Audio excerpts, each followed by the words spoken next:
Magandang hapon, Pilipinas. Narito ang latest sa lagay ng ating panahon. Kasalukuyan ay wala na po tayong bagyo na minomonitor sa loob ng ating area of responsibility dahil kaninang alas 9:30 ng umaga, tuluyan na nga pong lumabas ng ating area of responsibility si Bagyong Gardo. At sa kasalukuyan ay habagat o southwest monsoon po ang nakakaapekto dito sa malaking bahagi ng ating bansa. Nakakaapekto yan dito sa Luzon at Visayas. Meron din po tayong nakikitang mga pag-ulan at mga kaulapan dito sa eastern section ng Visayas at Mindanao. So maulap ang papawurin at mataas ho yung tsansa ng mga pag-ulan dito po sa southern Leyte, Caraga at Davao region dahil sa epekto ng intertropical convergence zone.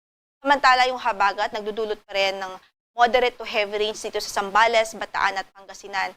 Habang dito sa natitirang bahagi pa ng Ilocos Region, sa Cordillera Administrative Region, sa Batanes at Babuyan Islands, sa Metro Manila, Pampanga, Tarlac at Bulacan, maging dito sa Cavite, Batangas, sa Occidental Mindoro at Palawan, Antique, Guimaras at Iloilo, asahan din natin ang maulap na papawurin at mataas na tsansa ng mga kalat-kalat na pagulan at pagkidlat pagkulog dahil sa habagat. The rest of the country ay generally mga localized thunderstorms naman ang pwede pong maranasang mga pagbuhos ng ulan, mga saglitan po ito na downpour. Samantala, base po sa ating latest na tropical cyclone threat potential, during week 1 makikita po natin merong posibleng mag-emerge na TC-like vortex dito sa silangang bahagi ng ating area of responsibility at meron po yung low hanggang sa moderate chance na maging bagyo o low hanggang sa moderate probability na ito po ay maging isang ganap na bagyo. Samantala, another o panibagong TC-like vortex ang maaari pong mag-emerge dito naman sa West Philippine Sea at meron po siyang low chance na maging bagyo.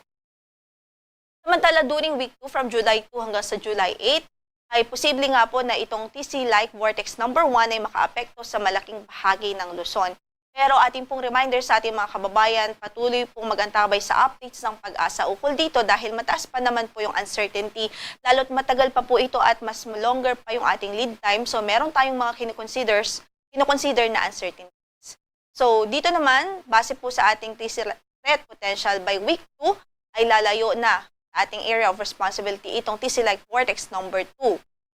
And meanwhile, another TC-like vortex ang maaari pong mag-emerge dito sa silangang bahagi naman ng Pilipinas, silangang bahagi ng ating bansa, at meron po yung low chance na maging bagyo. Patuloy po tayo magantabay sa magiging progress or updates po nito from Pag-asa dahil ito nga po ay, kumbaga, may mga uncertainties pa po at patuloy po natin itong monitor ng mga weather disturbances at posible or may mga potential na bagong circulation or tropical cycle.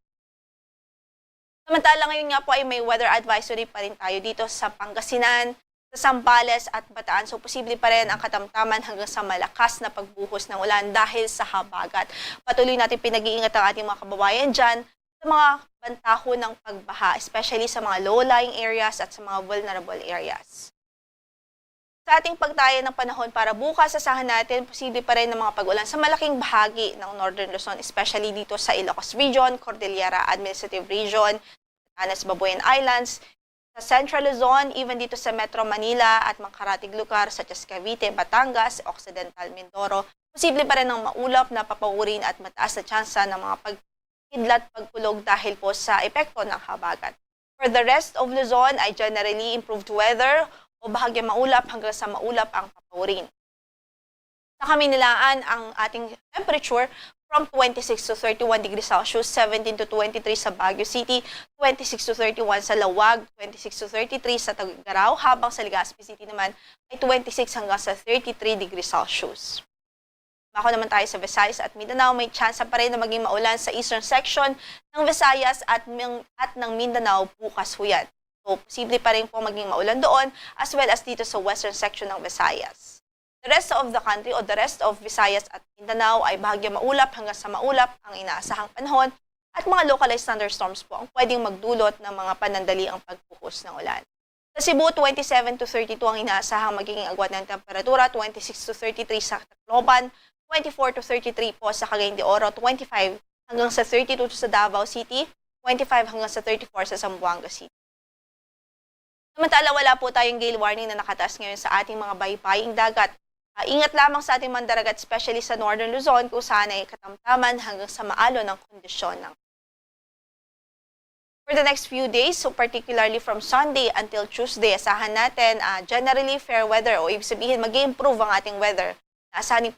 Inaasahan natin ang bahagyang maulap hanggang sa maulap na papawirin dito sa Kamaynilaan at maging sa Baguio City by Sunday to Tuesday.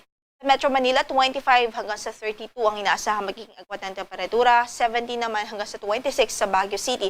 Sa Legazpi City naman, by Sunday ay bahagyang maulap hanggang sa maulap pa rin ang papawirin. Pero pagdating ho ng Monday hanggang Tuesday, may tsansa po na maging maulan doon dahil nga po sa inaasahan nating posibleng epekto ng weather disturbance o yung potential na maging TC, potential na maging tropical cyclone. At patuloy tayong mag-prepare at magantabay po sa updates ng pag-asa.